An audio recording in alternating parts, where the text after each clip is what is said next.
Having completed chapter 9, we move to chapter 10, Vibhūti Yoga. Now, in this Vibhūti Yoga, Lord Krishna describes his Vibhūtis, infinite glories, which are very pleasing to the ear, and it increases our devotion to the Lord. So, let us move to the first sloka of Vibhūti Yoga. Shri Bhagavanuvacha Bhuya eva mahabāho शृणु मे परमं वचः यत्तेऽहं प्रीयमाणाय वक्ष्यामि हितकाम्यया. Shri Bhagavanuvacha, Lord Krishna said, Mahabāho aham priyamanaya. Mahabāho, O mighty armed Arjuna, aham I, priyamanaya, for the sake of my loving confidant, te hitakamyaya. O Arjuna, for your best welfare, hita is welfare. So, for your best welfare, yat bhuyaha eva vakshyami me paramam vachaha shrunu. So, me paramam vachaha shrunu. O Arjuna, listen to my supreme words. Yat bhuyaha eva vakshyami. I shall speak the same again for my confidant, loving confidant. O Arjuna, listen to me. Behold, here. So, in chapter 9 that we just completed, Lord Krishna established the superiority of bhakti, that is the devotional service to the Supreme God. In this 10th chapter, that is Vibhūti Yoga, Lord Krishna promises to Arjuna, who is so loving and dear to him, that he would talk about his infinite glories. So, he tells Arjuna, Bhuyaha eva te hitakamyaya evam vakshyami. So, for your welfare, I am once again narrating. What am I narrating? Paramam vacha, the supreme words, the infinite glories of the Supreme Lord. So, he addresses Arjuna as Priyamanaya, for my beloved confidant. Arjuna delights in listening to Krishna's glories. There is further vriddhi, increase in bhakti by listening to Krishna's Vibhūti, and hence Lord Krishna is reiterating the same to nourish and increase our bhakti towards him. न मे विदुः सुरगणाः प्रभवं न महर्षयः अहमादिर्हि देवानां महर्षीणां च सर्वशः. मे प्रभवं सुरगणाः न विदुः महर्षयः न. So viduhu is no. Me prabhavam, that is my transcendental appearance. Prabhavam is my appearance, my manifestation. Neither the suraganaha, neither the devatas or the demigods or maharshayaha or the maharshis, the sages, me prabhavam na, they do not, na viduhu, they do not know about my transcendental appearance or manifestation. He, because sarvashaha devanam maharshinam cha adi. So adi is root cause. I am the root cause. I am the source. Source of what? Devanam and Maharshinam. So, I am the root cause of the Devas and the Maharshis, Sarvashaha, in all respects. So, we know that there are 330 million Devatas or Suraganas across Lord's creation, Lord Krishna's creation. So, neither the Devatas nor the Maharshis, who are highly liberated, who are very, very spiritual, these are people who know the past, present and future. But even these great persons, they do not know about Lord Krishna's prabhavam, his transcendental appearance or how he manifested. Lord Krishna's transcendental nature, his divine form and attributes are not known even to the great Maharshis and Devatas. So what could be the reason for this ignorance? Because Lord Krishna alone is the creator, the sole cause of the Devatas and the Maharshis. As a creator and maintainer, he monitors and directs their intelligence. So, without his grace, how can one ever know him? Yo mam ajamanadim cha vetti lokamaheshwaram asammudah samartyeshu sarva papaih pramuchyate. Yaha mam ajam anadim lokamaheshwaram cha vetti. So, vetti is no. So, he who knows that mam ajam, he who knows me as ajam, birthless, anadim, beginningless, loka maheshwaram, the Lord of the universe, that is a controller of the universe. Matyeshu asammudaha saha sarva papaihi pramuchyate. So he is asammudaha. So he is the undeluded among men. And sarva papaihi pramuchyate. He is free of all sins. So from the previous shloka we know that it is difficult even for Maharshis and demigods, the devatas, to understand Lord Krishna's transcendental form, transcendental appearance. So why is it that people do not have bhakti in him then? Because once they have bhakti, it is easy for one to know him. The reason is that they don't know or understand that Lord Krishna is a creator. He is the cause of the existence of all devatas and Maharshis and all beings in all respect. So he is Ajam, he is birthless, he is Anadi, he is beginningless. He is the most ancient, Anadi, he is the most ancient, and Loka Maheshwaram, he is the Lord of the universe. So only the spiritually intelligent, that is Martyeshu Asammudaha, he who is the undeluded amongst humans, he who is spiritually intelligent, he who knows that Lord Krishna is beginningless, Lord Krishna is Ajaha, he is birthless, and he is Loka Maheshwaraha. Only that undeluded amongst humans, he is freed from all his sins because he knows this supreme truth.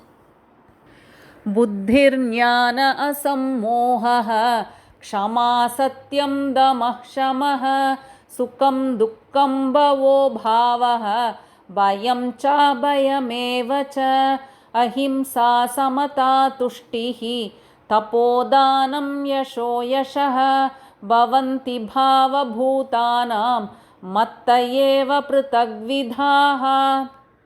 So I just now read shloka 4 and 5. Now both these shlokas, they need to be read together because they are continuous. Buddhihi jnanam asammohaha kshama satyam damaha samaha eva. So buddhihi is spiritual intelligence, jnanam knowledge, asammohaha, asammohaha clarity of perception, clarity of thought, kshama forgiveness, that is ability to pardon others, satyam truth, damaha is control of the indriyas, that is control of the sense organs, and so damaha, samaha is control of mind, eva likewise, sukham dukkam bhavaha abhavaha. So sukham dukkam denotes happiness and sorrow, bhavaha is appearance could be taken as birth. Abhavaha not having enough, that is disappearance, it could be death. So bhavaha abhavaha, appearance and disappearance, or birth and death, or creation and dissolution. Bhayam abhayam, that is fear and fearlessness. Cha ahimsa samata, ahimsa is non-violence, samata is equanimity. Tushtihi is contentment, satisfaction. Tapaha, penance or austerity. Dhanam is charity. Yashaha is kirti or fame. Ayashaha is infamy, opposite of yashaha. Bhutanam pritagvidaha bhavaha mattayeva, only from me alone.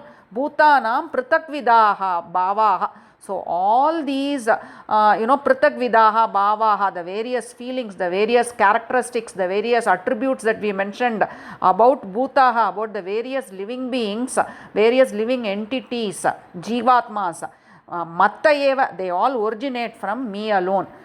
So in these two shlokas, Lord Krishna, once again, he confirms his position as the supreme controller of all beings. So buddhirjnanam, the spiritual intelligence that gives one the ability to discriminate between temporary and material pleasures and the eternal spiritual bliss. So that spiritual intelligence is buddhirjnanam. Asammoha, having the correct perception, the correct perception of reality, not having any misconceptions or living in illusions. Samaha is equanimity, looking everyone with the same eye. Damaha, control, equanimity is, whether you face happiness or sorrow, you are the same. You don't have any, you don't become delighted when you have something to rejoice. So that is samaha. And damaha is control of sense organs. When you have this control, you don't fall for sensual gratification. And samaha is control of mind. Sukha dukkam experiencing, happiness and sorrow. Bhavaha is evolution or birth or creation, and abhavaha is dissolution or death. And bhayam, abhayam, that is bhayam is fear, and abhayam, fearlessness. Ahimsa, samata. Ahimsa is non-violence, and samata is not having extreme position or hatred towards anyone, being the same to everyone. Tushtihi, satisfaction or contentment. Tapaha, penance, austerities. Dhanam, charity. Yashaha, ayashaha, that is fame and infamy. So all these various qualities, all these various characteristics, feelings, mood, temperament, all these arise solely from the Supreme Lord. He is the one who bestows these to living beings according to their merits. Maharshayah sapta purve chatvaro manavastata madbhava manasa jataha yesham lokaimah prajaha. Sapta Maharshayah purve chatvaraha. So the 7 Maharshis and the 4 Devarshis before that, purve before, tata manavaha, that is the 14 Manus including Swayambhu Manu. Manasaha madbhavaha jataha. So all these Maharshis, Devarshis and Manus, they all manasaha madbhavaha jataha, they all manifested from my manasaha, my sankalpa, the resolve of my mind, and madbhavaha jataha, they all were born from me. Yesham loke imaha prajaha, and from these rishis, from these Manus, Yesham loke imah prajaha. Prajaha, all living citizens. So all the citizens of the world, all the people of the world, they have come only from these rishis and the Manus. So the Saptarshis, the 7 rishis, Saptarshis are Marichi, Atri, Angiras, Pulastya, Pulaha, Kratu, Vasishta. So 7 Maharshi, Saptarshis. And Purva Chatvaraha, the 4 Devarshis who manifested earlier, they are the Kumaras. The 4 Devarshis who manifested earlier were Sanakar, Sanantanar, Sanatanar and Sanat Kumarar. Then you have the 14 Manus headed by the Swayambhuva. So all these sages, Devarshis and Manus are of the nature of the Lord Krishna. They consider the Supreme Lord as the ultimate truth, the creator, the controller, the preserver and destroyer, and they are completely devoted to him. So all human beings in this universe, they are all descendants of these sages and Manus.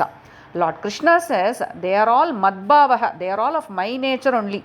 So being endowed with the Supreme Lord's nature, they are endowed with a spark of the Lord's potency, and they follow the Supreme Lord and they are highly devoted to him. Etam vibhūtim yogam cha mama yo vetti tattvataha sovikampena yogena yujyate natra samshayah. Yaha mama etam vibhūtim yogam cha tattvataha vetti. So vetti is know, truly understand. So yaha mama etam vibhūtim. So Vibhutim is the glories and Yogam, the divine power of mind. So he who truly understands the Vibhutis and the Yogas, my divine potencies, Saha avikampena yogena yujyate. Saha, that person, he avikampena is undeviated or undistracted, or you could say single-minded. So that person has single-minded focus. He transforms into a true devotee with single-minded focus and devotion. Yogena yujyate. Yoga is, once you become Krishna's devotee, you are able to integrate your individual consciousness with the divine consciousness. So that once you transform into Lord Krishna's devotee, you are able to get that single-minded focus and yoga. Yujyate. Atra asamshayah na. There is no doubt in this. So in this shloka, the Lord talks about the benefits of knowing Lord Krishna in reality, understanding the truth about the Supreme Lord and his transcendental potencies. So the word Vibhuti means transcendental potencies. And the Aishwarya, of the Supreme Lord, which are amply displayed. All the transcendental potencies of the Lord are amply displayed in his actions of creation, maintenance, and dissolution. So he who fully understands the truth of the Supreme Lord by knowing his vibhutis definitely transforms into a true devotee with unwavering, undeviating, single-minded focus. He has that loving devotion to the Lord. So listening to the Supreme Lord's divine attributes awakens the bhakti in us. And Lord Krishna further assures us that there is no doubt in this. So by knowing the vibhutis, by knowing the infinite glories of the Lord, we all can get transformed. It awakens the devotion in us. So it's time to summarize the 7 verses that we covered in the 63rd video of chapter 10, Vibhūti Yoga. So in the first 7 slokas of Vibhūti Yoga, Lord Krishna lays the foundation for the discussion of Lord Krishna's vibhutis, what he is going to describe further. That is his Lord Krishna's opulence and divine powers, his divine attributes, his divine potencies. Lord Krishna begins by telling Arjuna that the Supreme Lord is the origin of everything, including the great sages, Maharṣis, and the gods, that is the Suraganas, and that no one truly knows his origin or opulence. He further declares that whoever understands him as the unborn, beginningless, supreme controller of all worlds is freed from delusion and all sins. Then Lord Krishna briefly enumerates the diverse qualities such as intelligence, knowledge, forgiveness and happiness, truthfulness, equanimity, and many other qualities. He tells that all these qualities, varied qualities of humans, they originate from him alone. The Saptarishis, the ancient 4 Devarishis, the Manus, were born of the Lord's nature and his mind, and the people in this world are their descendants. In the 7th sloka of Vibhūti Yoga, Lord Krishna declares that he who knows in truth Lord Krishna's supreme glories and the power of yoga acquires undeviated bhakti and becomes integrated with it.